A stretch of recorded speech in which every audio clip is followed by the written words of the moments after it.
नमस्कार, स्वागत है आप सभी का। मैं हूं आपके साथ कुमार कुणाल धीरज। आप देख रहे हैं हमारी खास पेशकश मझधार में फ्लैट खरीदार। बिल्कुल सही सुना आपने। दिल्ली एनसीआर में ऐसे कई लोग हैं जो अपने फ्लैट यानी अपने सपनों के आशियाना को पाने के लिए जद्दोजहद कर रहे हैं।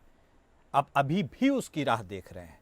रेरा या रियल एस्टेट रेगुलेटरी अथॉरिटी के आने के बाद यह उम्मीद जगी थी कि बिल्डरों की मनमानी पर रोक लगेगी, लेकिन अभी भी हालात सुधरे नहीं हैं।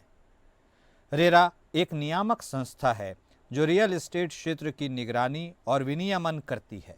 इसका उद्देश्य पारदर्शिता, जवाबदेही और दक्षता को बढ़ावा देना है, साथ ही खरीदारों और डेवलपर्स दोनों के हितों की रक्षा करना है।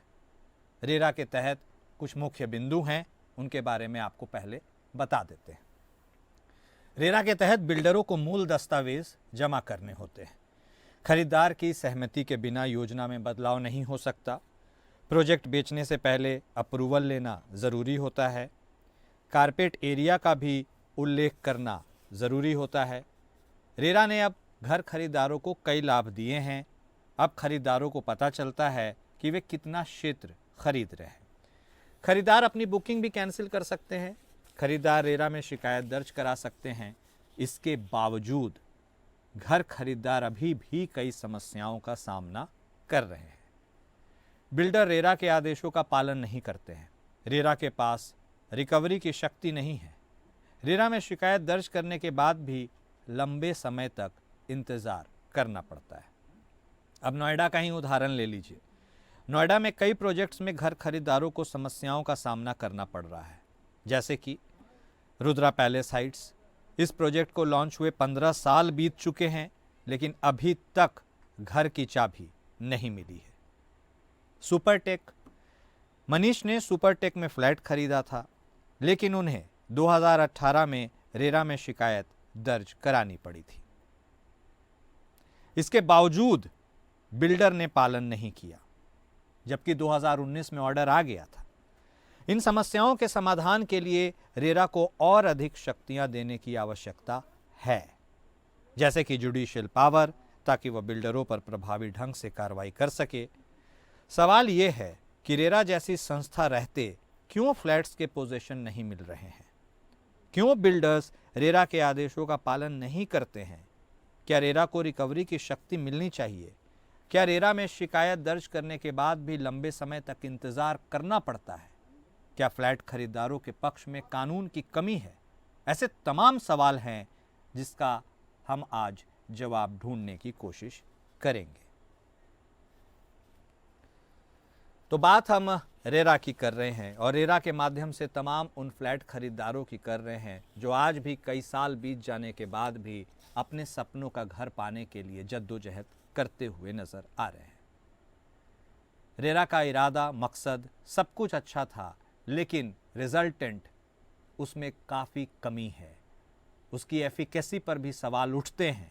और क्यों बिल्डर्स रेरा के आदेशों का पालन नहीं करते हैं, यह भी अपने आप में एक बड़ा सवाल है। उससे भी बड़ी बात यह है कि क्या रेरा को रिकवरी की शक्ति मिलनी चाहिए, क्योंकि उसके पास तो यह ताकत है ही नहीं। और क्या फ्लैट खरीदारों के पक्ष में कानून की भी कोई कमी है जिसका फ़ायदा यह बिल्डर्स उठाते हैं और मुसीबतों से दो चार होना पड़ता है उन फ्लैट मालिकों को जो अपने सपनों के घर की राह देखते नजर आ रहे हैं? क्या रेरा में शिकायत दर्ज करने का प्रावधान है? वह तो है, लेकिन शिकायत दर्ज करने में देरी क्यों होती है, इसके ऊपर भी सवालिया निशान है। तो ऐसे कई सारे लोगों के मन में शंकाएं हैं, जिसके समाधान के लिए आज हम इन मुद्दों पर बातचीत करेंगे। यह जानने समझने की कोशिश करेंगे कि क्या फ्लैट खरीदार को राहत की उम्मीद अब भी बाकी है, जबकि रेरा को वह उस नज़र से देख रहे थे कि उनकी समस्याओं का समाधान वह कर सकता है।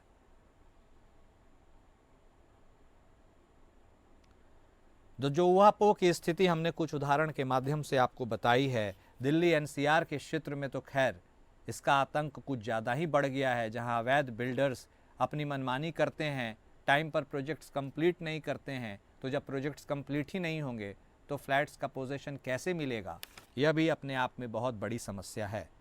नोएडा के दो उदाहरण तो हमने आपको दे दिए, लेकिन ऐसे न जाने कितने सोसाइटीज़ हैं, प्रोजेक्ट्स हैं जो अभी भी अंधेरे में लटके हुए हैं और पता नहीं वह कभी कंप्लीट हो पाएंगे।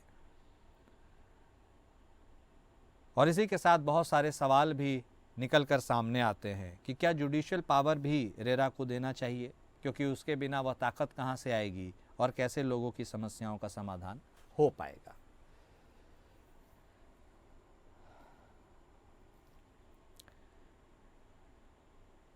रियल स्टेट रेगुलेटरी अथॉरिटी यानी रेरा बनने की सबसे मुख्य वजह यही थी कि लोगों को आसानी हो, लोग इधर उधर ना उन्हें दौड़ना पड़े, अपने हक की बात रखने के लिए कम से कम एक संस्था तो हो जो उनकी आवाज़ सुने और फिर उनके मदद के लिए आगे आ सके। और रेरा को लागू हुए भी करीब 9 साल बीत गए हैं, लेकिन लोगों की यही शिकायत है कि रेरा अभी भी महज कागजी शेर है। दिल्ली एनसीआर में आज भी सैकड़ों ऐसी इमारतें हैं जो खंडहर में तब्दील हो चुकी हैं। कुछ इमारतों में इतना स्लो काम हो रहा है कि उसकी डेडलाइन ही पूरी नहीं हो पा रही है और अपने घर के लिए लोगों को इंतज़ार तो करना पड़ ही रहा है।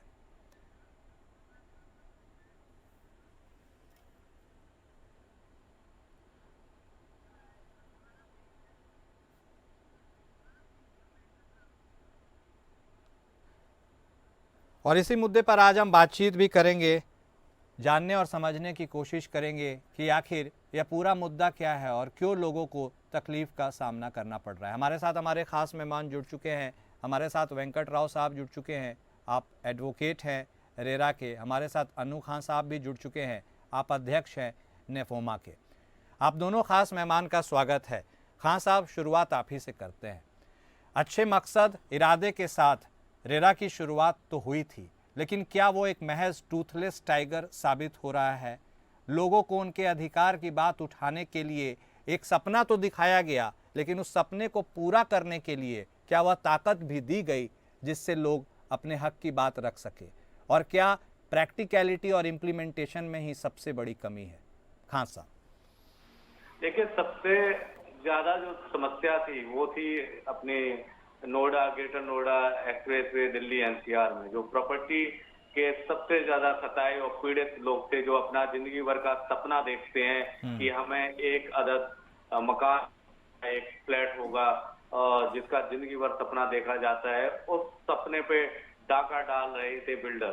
तो उन सब से निजात पाने के लिए हम लोग लगातार निरंतर हर कोई अधिकारी, नेता, मंत्री सबके पास जा रहे थे। और आप देखें कि एक धरना प्रदर्शन करने का एक स्थल बन गया था नोएडा और ग्रेटर नोएडा। आए दिन रोज यानी हर संडे को धरना प्रदर्शन होते थे। तो यही सोच विचार करके कि हम लोगों ने ड्राफ्टिंग भी दिया। उस समय अजय माकन मंत्री थे अर्बन के। तो यही सोचा था कि कुछ न्याय, जो पीड़ित हैं हम लोग हैं, उनको न्याय मिलेगा। लेकिन आप देखें कि हजार लाखों शिकायतों के बावजूद भी न्याय की जो उम्मीद की गई थी कि रेरा बनेगा और हम लोगों को न्याय मिलेगा, जो फ्लैट हैं वो बनेंगे और उनको मिल पाएंगे, लेकिन वो रेरा के अंतर्गत नहीं हुआ, जिसकी आज बहुत बड़ी पीड़ा भी हम लोगों को है कि एक कानून, एक स्पेशल कानून बनाया गया, लेकिन उस कानून के तहत भी न्याय नहीं मिला। और रेरा में जो आज आरतियां जो लंबित हैं वो लंबित ही पड़ी हुई हैं। अब आप देखें कि हजारों आरती कटी हुई है, लोगों के पैसे फंसे हुए हैं, लाखों करोड़ों रुपए फंसे हुए हैं, लेकिन वो डीएम साहब के दफ्तर, एडीएम साहब के दफ्तर, एडीएम साहब के दफ्तर और कोर्ट कचहरी के दफ्तरों के चक्कर लगा रहे हैं, लेकिन उनको न्याय नहीं मिल पा रहा है। ना उनको फ्लैट मिल पाए, ना उनको पैसे मिल पाए। आज भी ऐसे बहुत सारे दर्जनों प्रोजेक्ट ऐसे हैं जहां पर नींव तक नहीं खुदी हुई है और जो फ्लैट बायर्स है वो धक्के खा रहा है। रेरा कभी नहीं, बिल्कुल सही कह रहे हैं आप खान साहब। और आप तो फ्लैट ऑनर्स मेन एसोसिएशन के अध्यक्ष ही हैं, आप तो ये सारी चीज़ों को देख रहे हैं, समझ रहे हैं और उसको सामने रख भी रहे हैं। राव साहब, रुख आपका करते हैं, आपसे भी जानने की कोशिश करेंगे। एक लाइन है sir, justice delayed is justice denied. क्या जिस ओर मझधार में फ्लैट ऑनर्स फंसे हुए हैं, उन्हें फ्लैट्स के पोजीशन नहीं मिलते हैं, रेरा की स्थापना इस मकसद से हुई थी कि चीज़ें आसान हो, उन्हें सहूलियत हो, लेकिन यहाँ तो चीज़ें और कॉम्प्लिकेट होती चली जा रही है। क्या उसके पास कोई पावर नहीं है? आदेश देने के बाद भी बिल्डर्स फ्लैट क्यों नहीं मुहैया करा पाते हैं? इन सब के ऊपर भी लोगों के मन में शंका रहती है। राव साहब, निदान क्या है? धन्यवाद मुझे इसमें शामिल करने के लिए। देखिए, बात आपकी बिल्कुल ठीक है। Justice delayed is justice denied, आप जो कह रहे हैं। बट हाँ, रेरा आने के बाद हमने ये सोचा हुआ था कि सारी अपनी जो पीड़ाएं थी या जो जितने भी हमें प्रॉब्लम्स थी सॉर्ट आउट हो जाती, वो मेरे ख्याल से उस तेजी से और उस तरीके से हुआ नहीं है। हाँ, काफी स्लो डाउन रहा है एक्शन में। कुछ आप कहिएगा कि एक्ट की प्रॉब्लम्स कहिए, जो जिसमें जिस तरीके से एग्जीक्यूशन प्रोसीडिंग्स को लेकर इश्यूज थी, और आप कहें मतलब आप कहें कि even from the authority perspective भी कई दिक्कतें रही हैं। इन सबसे ऊपर अगर आप दिक्कत देखेंगे, दिक्कत ये रही है साहब कि ये जितने भी लेगेसी प्रोजेक्ट थे, खास करके नोएडा, ग्रेटर नोएडा में, जिनमें कई जगहों पे डेवलपर्स जो है 2017-18 के समय से पहले जो माल बेचा हुआ था, ये काफी हद तक या तो NCLT में चले गए, या ये कुछ लोग तो मेरे ख्याल से आपको दिखेंगे भी नहीं, वो धरती से ही एक तरीके से आपको मिलने मतलब दिख नहीं रही है। तो ये दिक्कतें रही हैं, और इनको चलते हुए पूर्णतः मैं नहीं कहूंगा कि रेरा फेल्यूर रहा है। हाँ, उस तेजी से हमें क्योंकि एक सोल्यूशन नहीं मिल रहा है, तो उसमें हम जरूर थोड़ा मतलब मायूस हैं। तो राव साहब, आपको क्या लगता है कि देखिए, कोई भी योजना की जब शुरुआत होती है तो इरादा तो संभवतः नेक होता है, लेकिन वही है, क्या प्रोसीजर में, उसकी फॉर्मेलिटीज़ में, उसकी एफिकेसी पर इतने ज़्यादा दबाव हो जाता है या कागजों में उलझ जाती है प्रक्रिया कि उसका मूल पर्पस लॉस्ट हो जाता है? क्या यही रेरा के साथ भी हो रहा है?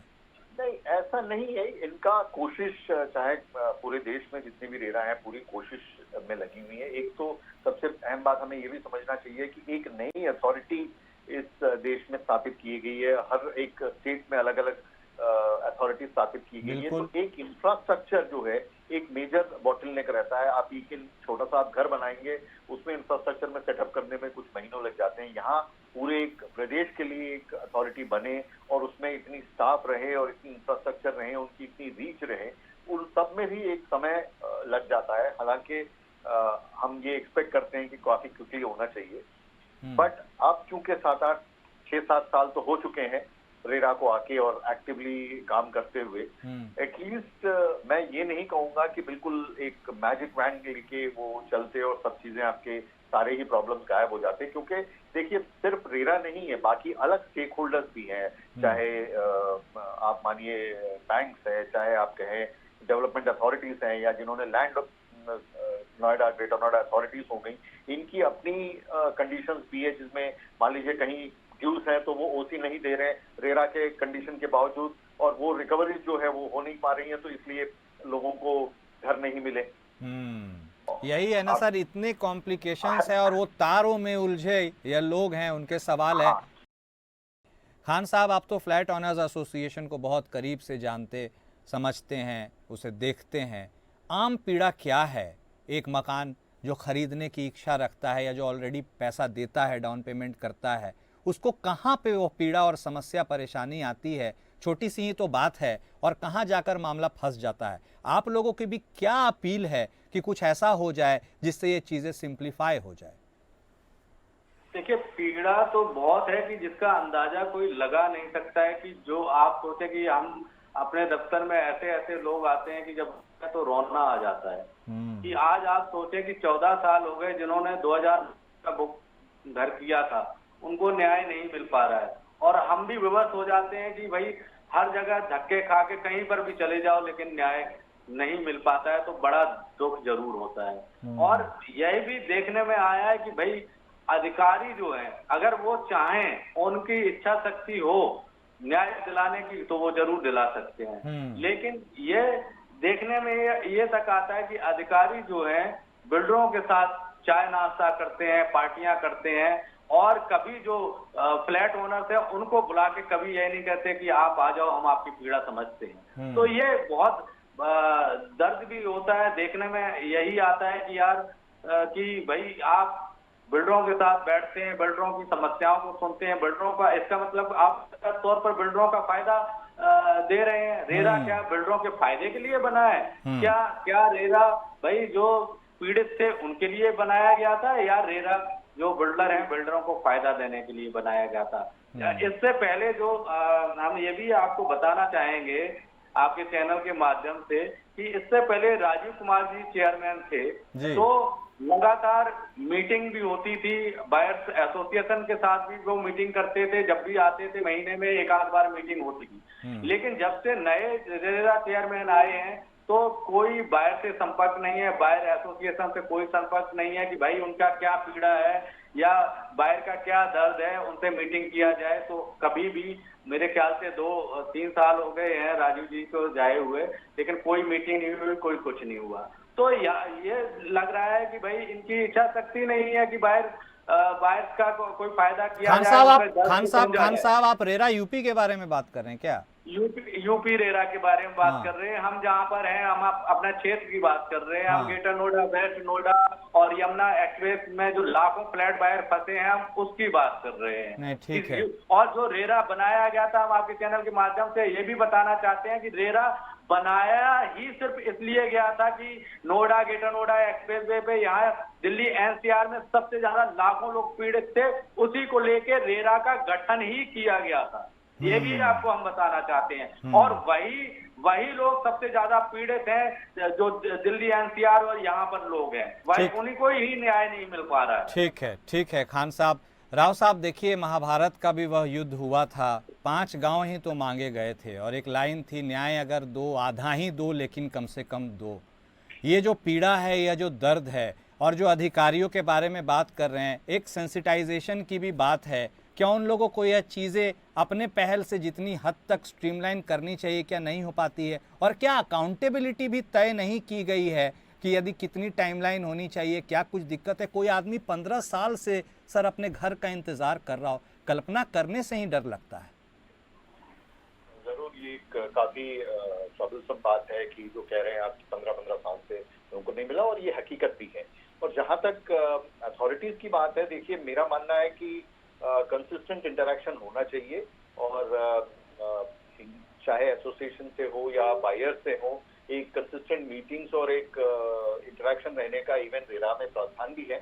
और मेरे ख्याल से उसको चलते हुए जरूर कोई ना कोई एफर्ट अथॉरिटीज कर रही होंगी। अब अगर कहीं किसी एसोसिएशन में या किसी पर्टिकुलर ग्रुप में इंटरेक्शन नहीं हो पा रही है, तो वो मेरा मानना है जरूर अथॉरिटीज इस चीज को सीरियसली लेना चाहिए और करना चाहिए। राव साहब, लेकिन यह भी सवाल है, आप तो जरूर कंटिन्यू कीजिएगा, माफ कीजिएगा आपको टोक रहा हूँ। Who will ensure this? Enforce भी कौन करेगा सर? क्या कोई ऐसी भी तो सिस्टम होनी चाहिए? Is absolutely a matter of buyer awareness. पहले तो आप ये मान के चलिएगा कि मुझे याद नहीं पड़ता 5-7 साल पहले हम इतनी एक्टिवली, जो शायद चाहे टीवी में हो या चाहे कहीं पे भी, कहीं किसी भी प्लेटफॉर्म पे इन बातों की चर्चा होती थी या कंज्यूमर राइट्स की इस तरीके की बात होती है। आज आप देखते हैं तो काफी कंज्यूमर एक्टिविज्म हुआ है, और ये जरूर जैसे खान साहब जैसे लोग आगे बढ़ के एक रिप्रेजेंटेशन लाते हैं, और ये जरूर उनका एक, मैं कहूँगा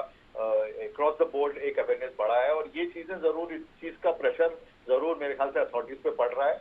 बट अब आप ये जानते ही है कितना इफेक्टिव रहता है इस चीज का, एक वो क्वेश्चन मार्क जरूर रहता है। राव साहब, आप उस बात से इत्तेफाक रखते हैं, ये बिल्डर अधिकारी इन सब की साठ गांठ, मिली भगत, जानबूझकर चीजों को इस तरह इस मोड़ पर ले जाना, आप भी इत्तेफाक रखते हैं?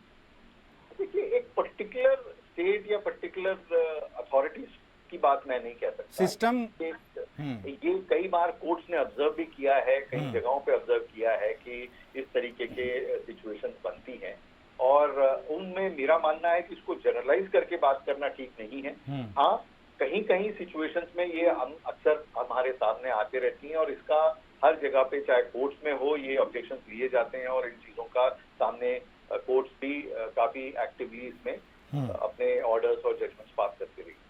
तो आखिर एक मन में यह भी सवाल होता है कि आखिर क्या कारण है कि जो बिल्डर्स है रेरा के आदेश का पालन नहीं करते हैं?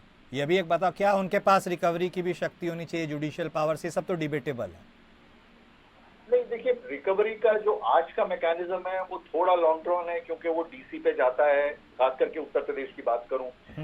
हरियाणा में थोड़ा डिफरेंट हो गया, वो आज रेरा के ही खास करके गुड़गांव और इधर हरियाणा में एक थोड़ा मॉडल डिफरेंट हो, वो रेरा के एडजुडिकेटिंग ऑफिसर ही आजकल एग्जीक्यूट कर रहे हैं, तो काफी डायरेक्टली अरेस्ट वारंट्स वगैरह इशू कर देते हैं। यहाँ पे क्योंकि थोड़ा लॉन्ग रन प्रोसेस है कि डीएम के पास जाएं और फिर रेरा का फॉलो अप के बाद फिर वो डीएम से ऑफिस से फॉलो अप करे कि भाई हमारा पैसा दिलवाएं या पोजीशन दिलवाएं, वो एक थोड़ा सा लॉन्ग रन प्रोसेस है। हाँ, लेकिन जहां तक मुझे पता है एक प्रक्रिया जारू है रेरा में भी, उत्तर प्रदेश में भी, कि वो पीरियोडिकली एक मॉनिटरिंग सिचुएशन रखा हुआ था इन्होंने कि कितने एग्जीक्यूशन हो रहे हैं, कितना रिकवरी हो गया है, और अगर रिकवरी हो गया तो उनका पेमेंट्स आने का एक कंसिस्टेंट मैपिंग कर रखी थी।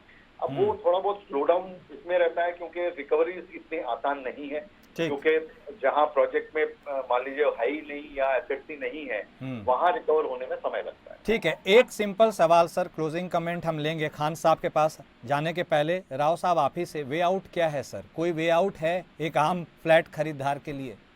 नहीं, वे आउट देखिए, मेरा मानना है कि जिस तरीके से कंज्यूमर आज के तारीख में सतर्क है और आज के तारीख में जितना एक्टिवली एसोसिएशंस और बाकी जुडिशियल एक्टिविज्म चल रही है, इवन कोर्ट्स भी काफी सख्त तरीके से इन सब बातों पे, चाहे नेक्सस कहिए या अदरवाइज किसी भी तरीके के फ्लैटनेस को कहिए, आप मीडिया, ये सब इतने सतर्क है कि इतना आसान नहीं है कि पहले की तरह सालों साल चले।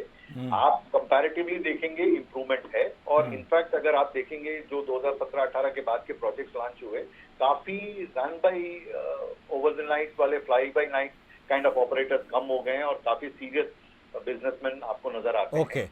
लेगेसी इश्यूज हैं जो हम अभी भी झेल रहे हैं। ओके, मतलब खान साहब मोटा मोटी यही समझ में आ रहा है कि दुर्घटना से देर भली, prevention is better than cure. आप ही सचेत रहिए, आप ही सब कुछ प्रोएक्टिवली समझिए, क्योंकि रिएक्शंस जो आना है पॉजिटिवली वो कब आएगा इस पर तो सवालिया निशान है। ये क्लोजिंग कमेंट, आप अपनी भी अपील और पीड़ा क्या बताना चाहते हैं और क्या मांग करना चाहते हैं, एटलीस्ट ये अभी बता ददीजिए खान साहब। देखिए, मांग तो हम यही करना चाहते हैं कि जो बिल्डर ने पेमेंट प्लान बनाया था, तो वो ऐसा प्लान बनाया था कि 95-90% पैसे उसके पास आ जाते हैं। तो ये फेलियर तो किसका है? वही नेक्सस का फेलियर है कि भाई जो बिल्डर अथॉरिटी और जो गवर्नमेंट, उनका नेक्सस का जो गठजोड़ था, उसकी वजह से जो बायर परेशान है। क्योंकि जब हमने अगर 90% पैसे दे दिए तो बिल्डर के पास तो पैसे हैं ही, चाहे उसने भाई दूसरे प्रोजेक्ट में लगाए, तीसरे प्रोजेक्ट में लगाए, तो पैसे तो उसके पास हैं। वो ये नहीं कह सकता कि पैसे नहीं आए मेरे पास, पैसे तो उसके पास आए हैं।